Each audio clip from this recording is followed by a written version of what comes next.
Les gars, dans cette vidéo, j'aimerais qu'on voit ensemble les politiques économiques de Trump, les fameux trade Trump.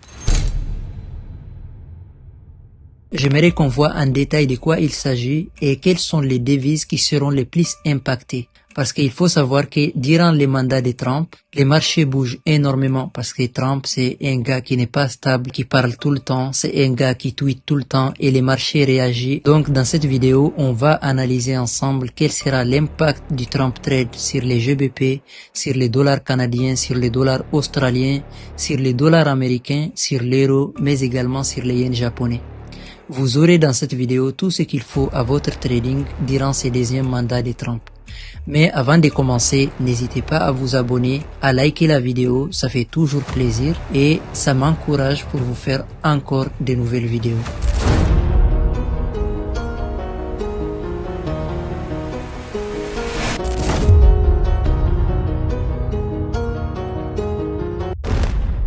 Donald Trump a été élu président des États-Unis pour la première fois en 2016 et à l'époque, il avait exactement les mêmes politiques qu'en 2024. Donc nous pouvons revenir en arrière et voir comment les marchés se sont comportés durant son premier mandat et essayer d'anticiper tout simplement ce qui pourrait se passer également durant son deuxième mandat. Les politiques économiques de Trump sont basées sur trois principes: la restriction de l'immigration, la baisse des impôts aux entreprises et des tarifs douaniers universels. Trump envisage d'augmenter les taxes sur les importations de 10 à 20% et il veut augmenter les taxes sur les importations en provenance de la Chine de plus de 60%. Donc qu'est-ce que cela veut dire pour les marchés du Forex et quelles seront les devises qui seront les plus impactées?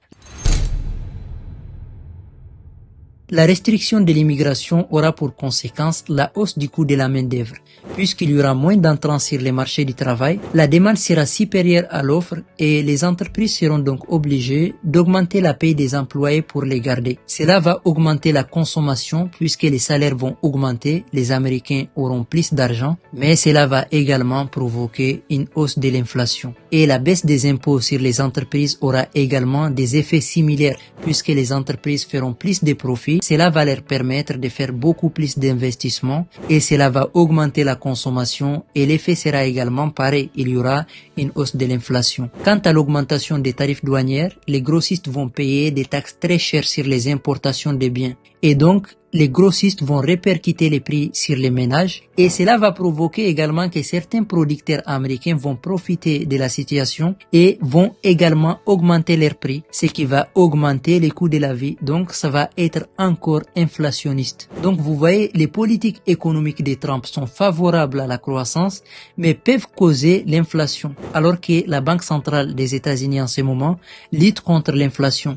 L'inflation a énormément baissé, d'ailleurs la Banque centrale des États-Unis a déjà baissé ses taux 2 fois, mais pour éviter que l'inflation revienne encore une deuxième fois, la Fed sera obligée de faire très attention et pourrait cesser de baisser ses taux. Selon certains économistes, la Fed va faire une pause à partir de décembre 2024, mais pour certains économistes, la Fed va faire une baisse en décembre, mais va commencer à faire une pause à partir du mois de janvier 2025. Mais ce qui est sûr, lorsque la Fed va faire une pause, cela va être positif pour les dollars, puisque pendant ce moment-là, les autres banques centrales vont commencer à énormément baisser leurs taux d'intérêt pour soutenir leurs économies. En 2016, lors du premier mandat de Trump, on a assisté à une hausse du dollar durant les 2 premiers mois après la victoire de Trump, mais le dollar a commencé à chuter après en 2017 et a recommencé à repartir à la hausse en 2018 lorsque Trump a commencé à appliquer les tarifs douaniers sur les importations en provenance de la Chine. En 2023, les États-Unis étaient la première destination des biens exportés par l'Union européenne avec une part de 19%. Donc une hausse des tarifs de 10 à 20% sur les importations en provenance de la zone euro. Cela aura des conséquences directes sur l'économie européenne qui souffre déjà. D'ailleurs, lors de la dernière réunion de la Banque centrale européenne, la présidente Lagarde avait souligné que les risques sont orientés vers la croissance plutôt que vers l'inflation. Ça veut dire qu'en ce moment, ce qui inquiète le plus la Banque centrale européenne, c'est plus la croissance que l'inflation. Donc si Trump applique les tarifs douaniers comme prévu, cela va provoquer une baisse de croissance de la zone euro généraux et la Banque centrale européenne qui a déjà commencé à baisser ses taux n'aura d'autre choix que d'accélérer ces baisses de taux. Et d'ailleurs, certains économistes pensent que la Banque centrale européenne va commencer à accélérer ces baisses de taux à partir du mois de décembre. Et du coup, cela va provoquer une chute de l'euro. Et on verra l'euro USD qui va énormément baisser.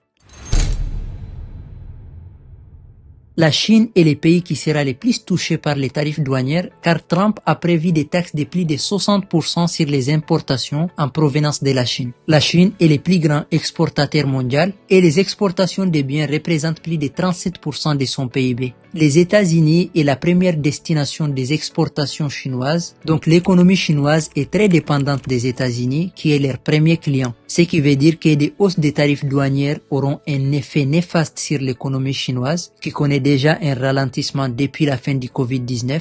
Et si on remonte en 2018, on voit que le renminbi a énormément chuté durant les premiers mandats de Trump et il risque également de chuter durant ce deuxième mandat de Trump. Les dollars australiens et les dollars néo-zélandais devraient tous les deux baisser puisque les économies des deux pays ont une très forte dépendance à la Chine. Plus de 37% des exportations australiennes sont destinées à la Chine et plus de 29% des exportations de la Nouvelle-Zélande sont également en destination de la Chine, ce qui représente plus de 5% de son PIB. Donc la faiblesse de l'économie chinoise aura des conséquences directes sur l'AID, mais également sur les NZD. Mais la devise qui sera le plus touchée, c'est bien sûr les dollars australiens. La vidéo commence à être longue, donc on va finir par les dollars canadiens. Le Canada et le Mexique ont tous les deux comme partenaire principal les États-Unis. Plus de 71% des exportations canadiennes vont en destination des États-Unis, ce qui représente plus de 19% du PIB canadien. Mais le pays qui sera le plus touché, en fait, c'est le Mexique, dont les exportations en destination des États-Unis représentent plus de 78%. Et Trump envisage de mettre des taxes de plus de 200% sur les importations en provenance du Mexique et principalement les importations de voitures électriques. Donc le Mexique et la Chine sont les deux pays qui seront les plus touchés durant ce deuxième mandat de Trump. Mais le dollar canadien va également être touché puisque la part des exportations canadiennes en destination des États-Unis est quand même très importante. Ça représente plus de 71%, donc ce n'est pas rien. Cela pourrait jouer sur l'économie canadienne.